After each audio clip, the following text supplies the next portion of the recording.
pretty important for you as makeup artists, depending on how you work. Okay, you don't want to be. I mean, I'm almost 6 foot tall. I don't want to be working like this. Okay, because that posture will kill you within weeks. Okay, well, it won't kill you, but you will feel it. Okay, so stand up again. You always want to get the chair to your, climb up there. The chair to your level so that you can work standing up and that you're not standing crooked. Okay, I see a lot of those things that people are just, crawling on the floor trying to do the makeup, and it's not working. Then the other thing what we will need to do is get a cape. Okay, we want to protect always. Anytime you do something on a performer, you should have a cape around them. Okay, you will learn it the hard way. Jason, would you mind? You will learn it the hard way if you spill some spirit gum on a very expensive costume. Okay, and it won't come out.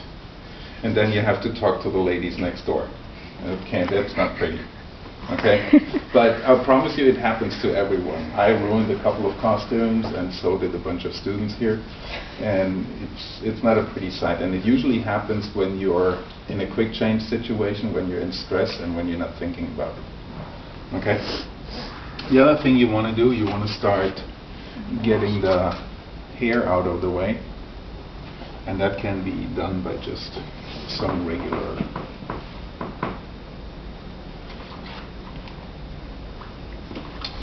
bobby pins or whatever means you have. Do the wig prep first, and then you take it from there.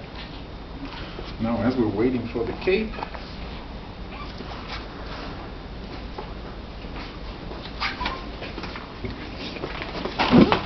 does anybody else need a cape? Yeah. Does everybody need a cape? I think so. Okay. These are mine, so please get them back to me. those capes? Yeah. Really? Where are our capes? Last time I looked in that cape thing, I wouldn't put one of those on people. We have to go shopping. And buy some new stuff. So there you go. And then you're going to look at her, on her skin tone. You got to analyze her skin tone, okay? And there's something really important in that, and that is identifying undertones. Okay? Do you guys understand what that word means? Mm-hmm. Roughly? Yes? Mm-hmm. Okay. What's her undertone? Red. Red? Yeah. And your undertone is? Yellow, kind of, depending. And yours?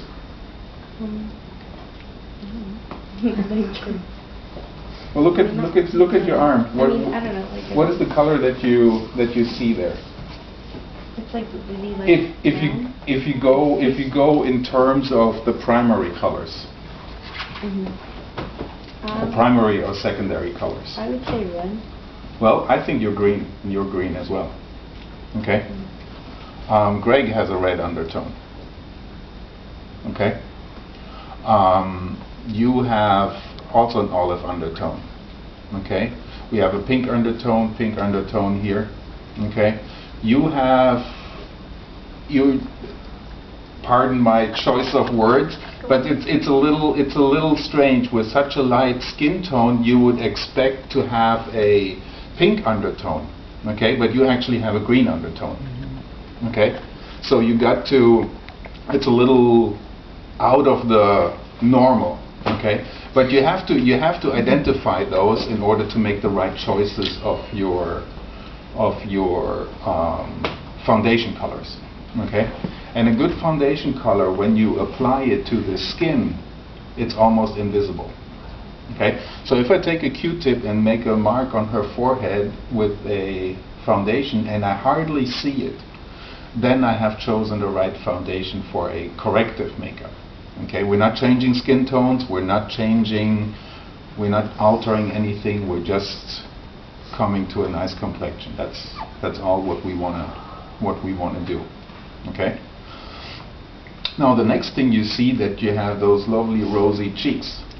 Okay? And then you have to decide for yourself, well, what to do with that. Okay, is that something I want to hide? Is that something I want to emphasize? Is that something that is natural that I want to see? Okay. If you decide to hide it, how are you going to hide that? How would you do that? Put a cool toned makeup over it, so like a green. Or Okay, red. that's you always counteract that with the opposite color in the color wheel, okay, because they contradict each other and eliminate each other. Okay, so with a little bit of a green tone right here in that area will make the red less apparent, and you can go easier over it with a skin tone. That makes sense? Now, I don't think that her rosiness in her cheek is to a point where I would have to counteract that. Okay? But sometimes you have those really dark eye circles, like when I don't sleep for a while. You know, that happens, and then you have to put some rosiness down there, and those things are called concealers. Okay? But for right now, for today, we're only going to try to find a nice foundation tone to her. We're going to apply the foundation that it is invisible almost.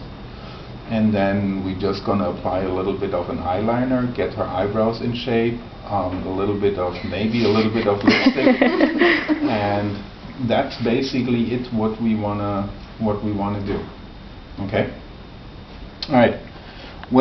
How do you guys apply foundation? Walk me through those steps. What Anybody? kind of foundation? Is it mineral, cream, liquid? No, we're going to use the cream-based foundations.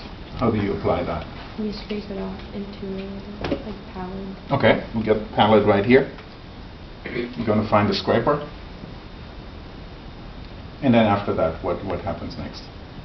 Well, if it's the right color, like you have to mix it. Mm-hmm. But how are you going to apply it? What's the motion? What's the idea behind applying that?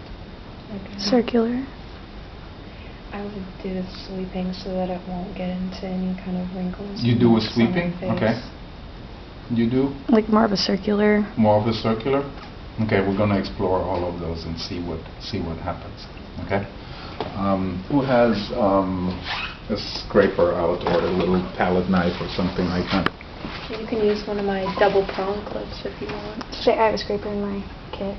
You have a scraper in your kit? Yeah. Awesome. Bust it out. And holes for them. Awesome.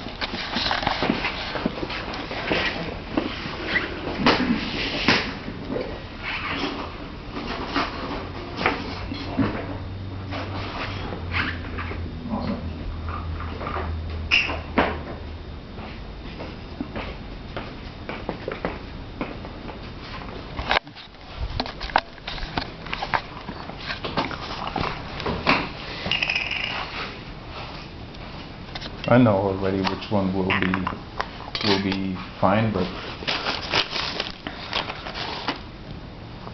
just to see for you the differences of what they do.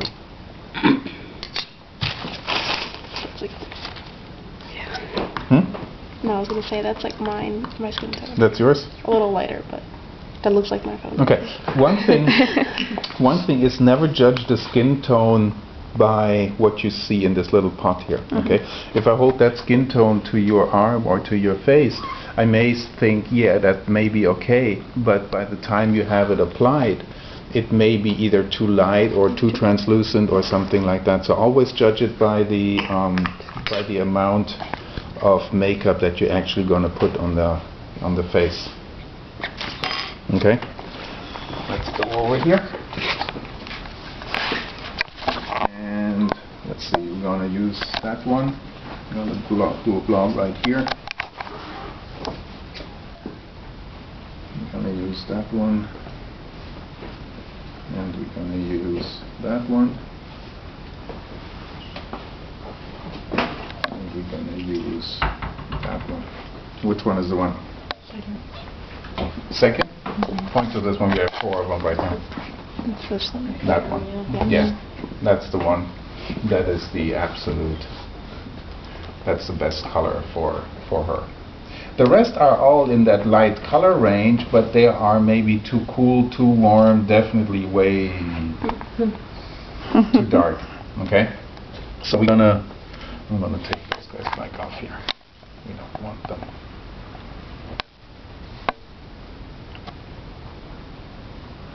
Okay. So we have decided that that one is it. Alright. So we have, when you apply makeup, we have a rubbing motion, we have a circular motion, we have a dabbing motion.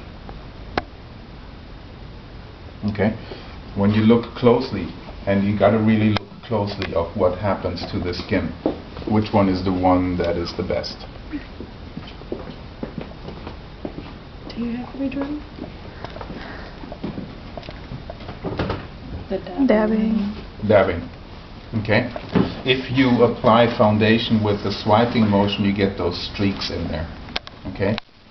And circular motion, while it is in a lot of textbooks that this is the best way to do that, you still have the streaks in there. So when I apply a foundation, I go with a dabbing motion. Okay? And I fade it into the hairline by not touching the hairs in the hairline, but fading it out into, and you see I'm using the back of my sponge to fade it in there. Okay? Because the foundation is the, well, it says it's the foundation of the makeup, right? If that is not done correctly, then your entire makeup has no chance of survival or anything like that. The other thing what I see a lot is doing this, and you stop the makeup right here. Okay, so you have those nice little lines of where the makeup starts and ends. That is not what we want to do either. Unless you're doing a show about Texas. Well, you know. Then it's got to be a few shades different. Right. You have to have a shade either darker or lighter, and it has to stop right there. Exactly. And this bigger hair. That's the fun shows. Okay. And the other thing what you shouldn't be forgetting are the ears. Very dramatic, because what happens to an actor or actress as soon as they start performing on stage and get excited about that, the ears will start glowing like light bulbs. And you can see them from the back of the house. Okay? You don't want to have that one happening. You also don't want to get too much over the lip, because you don't want to, I want to preserve her nice little lip color that she has. Okay? If I go over with the makeup, then I have to restore it back again. And that's not necessary.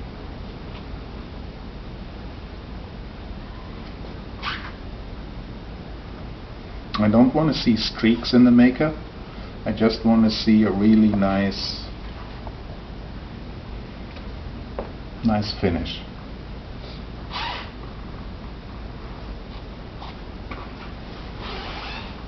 Closer. And you see I'm pulling, as I'm going over the eyes, I pull the eye slightly up and then apply that makeup to stretch the eyelid a little bit.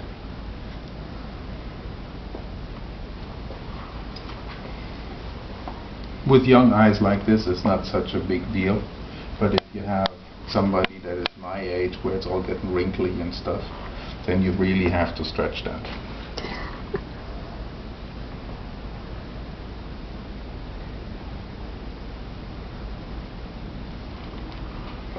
And then look up.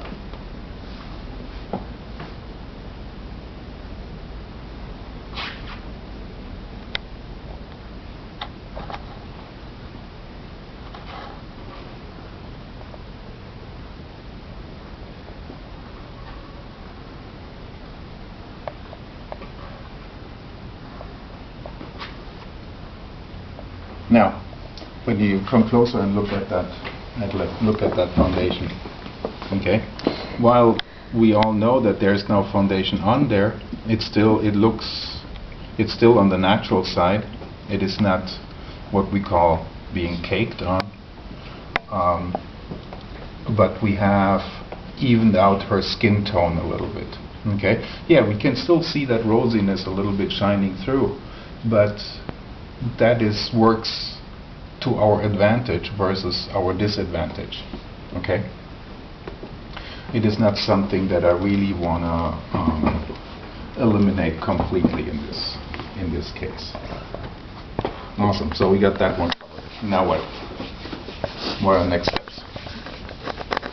Powder set it. Why? So that, because it's oil based and your face produces oils, Mhm. and so when you start to sweat or if you start to get oil produced on your face, it's gonna Mm-hmm. melt. That's true. When do you powder set cream-based makeup? At what time? At what time in the makeup are you going to do that? When you're done with all the creams. Yes. Never powder before you're done with all the creams. Okay? Powder before you start any kind of eyeshadows, powder eyeshadows or something like that. Okay? What's going to happen is that if you don't powder it and you go over with the powder, and I'll show that on a spot of the face, it will become the makeup, the cream makeup will hold on to those pigments in a really, really funny way. It's not going to be pretty. Okay? So you have to powder it before you start any kind of other work that you're going to do. Okay? That's very important. But you can't powder if, for instance, you're going to do a little bit more of shading into the contours with cream makeup. You can't powder. You shouldn't powder before you have finished that step as well, because otherwise you can't blend that makeup anymore. Okay? So you got to think about what you're trying to achieve here. Okay? For today, it's only foundation.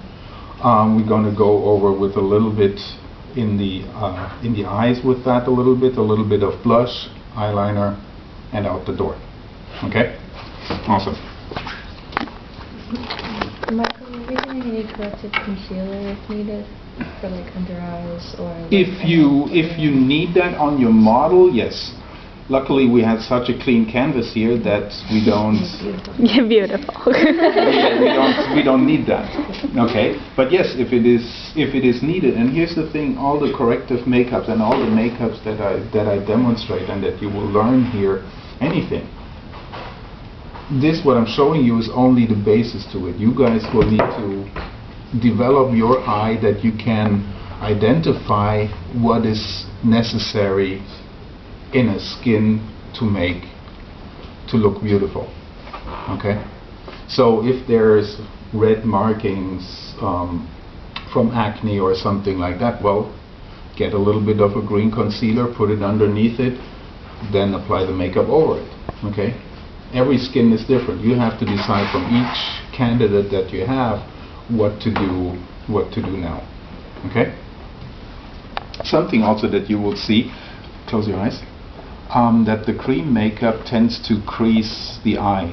So right before you start your powder, you're going to go over it with a sponge again and clean it up so that you can press that powder in there. Alright, who has powder in their kit? Looks like we're going to be using your kit. Yep, looks like it. Bring it over here. I think it's second one. Second one.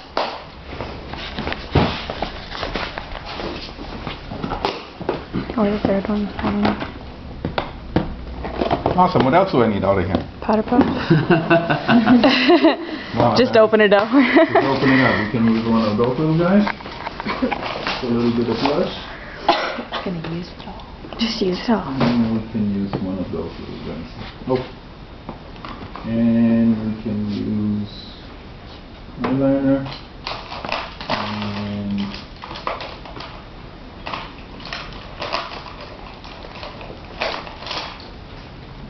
pencil.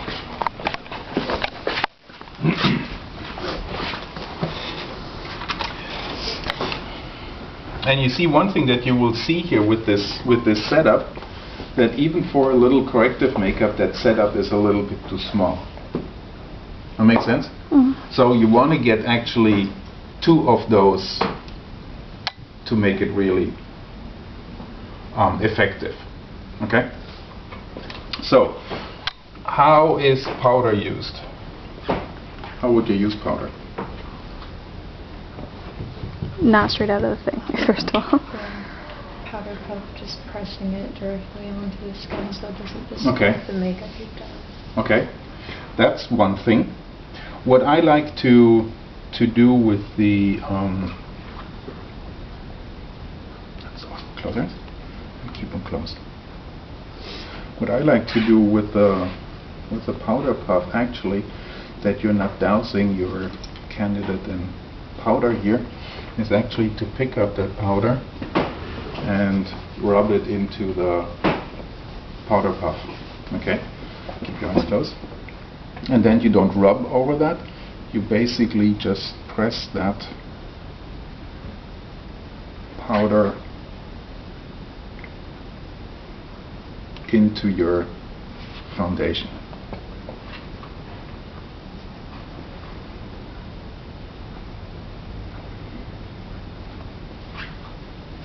There's no need for having a big cloud of powder flying around you.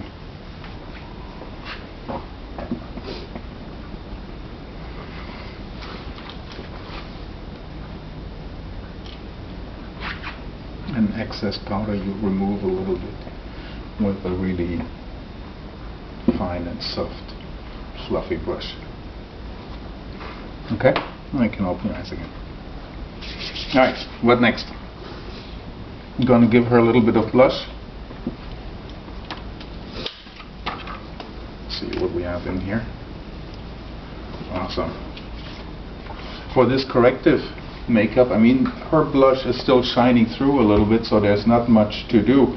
But I'm just going to use a little bit of color like this and just gently give her a little bit of color back into her face.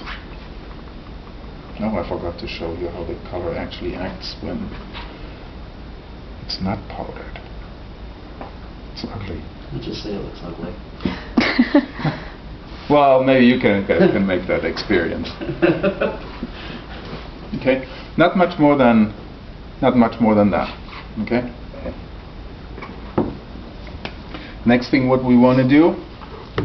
How do you take care of our eyebrows? You can like glue them up with a mascara wand and make sure that the hairs are trimmed so that they stay nice, not too long. What is the perfect shape of an eyebrow?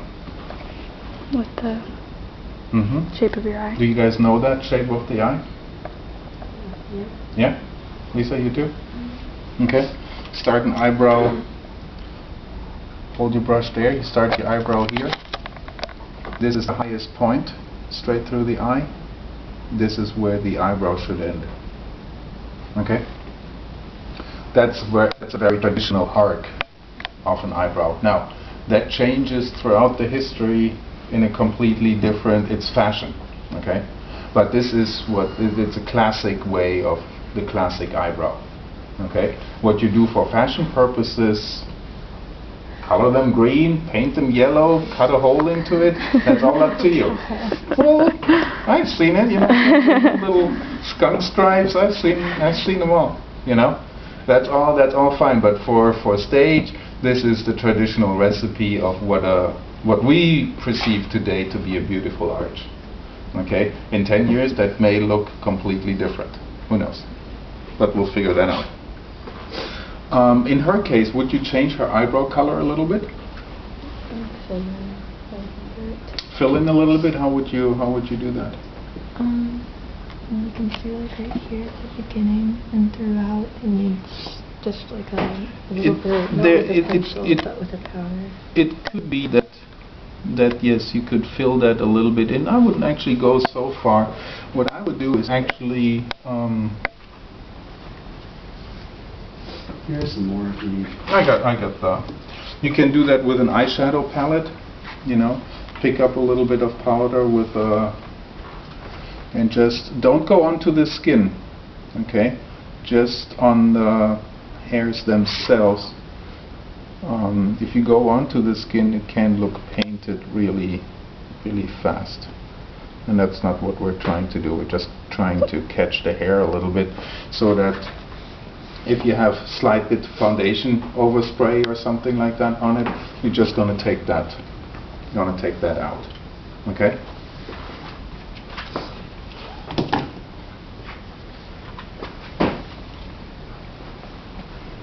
Now we're going to do a little bit of an eyeliner. How are you going to use this cake eyeliner here? Add something wet to it. Whether Add it's like something wet to it? whether it's like final or like, you know, a liquid base or water works fine. Okay. Those cake eyeliners are pretty potent. Okay. So you want to be careful with them. And the best scenario is that you can draw your eyeliner in one swoop. Okay, that's the best way of doing that. If you start going in and doing the little hash marks, so to speak, you will see that your eyeliner is not nice. Okay, doesn't have a continuous, nice and beautiful line to it. So we need to grab a little bit of water. So we have a little vessel over here. Hi, Jack.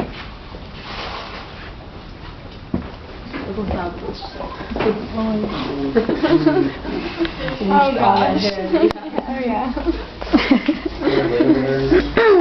had a worksheet you could drive and use that. I got water here. We'll work with that. I'm going to put a little drop of water. We don't need much. And look to the pencil choice it wouldn't be associated with an eyeliner pencil, right? One would think that you would, or instinct should tell you to choose the finest pencil possible. But I choose that pencil here, or that brush for the fine tip that it has, because I can do a really fine line to a really broad line. Okay? What about something like an angle brush for doing eyeliner? Whatever works for you. You know, there is no thing that you have to use you see, I can go from really fine to really thick. Okay? And we're going to go just looking up. I'm just going to go here from the center and just give it, in her case, just a little bit of a shadow underneath it. Okay? See, I don't want to do much more than that, because again, it is not a statement that we're doing. We're just going to emphasize her lash line a little bit so that the eye frames a little bit. That makes sense? Mm-hmm. And you see also me rubbing it off on the back of my hand.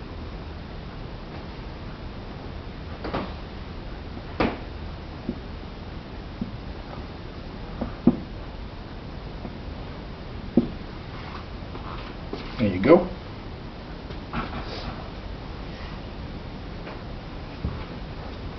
Close your eyes.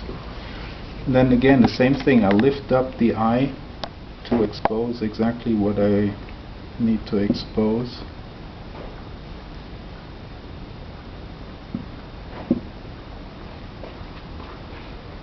And then do the same thing on the other side.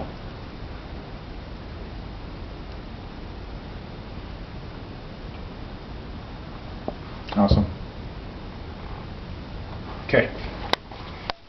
That's what we need to do. I can use the same thing, just, darken a few little hairs here on the eyebrow a little bit more. In her case, I don't even think that we need a lot of mascara, because her eyelashes are quite there. They're nice and dark. No need to do anything. Her lip color is okay.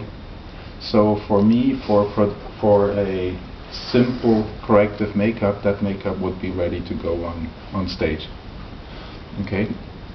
In real time, I'm going to do that makeup in about 3.5 minutes. Okay?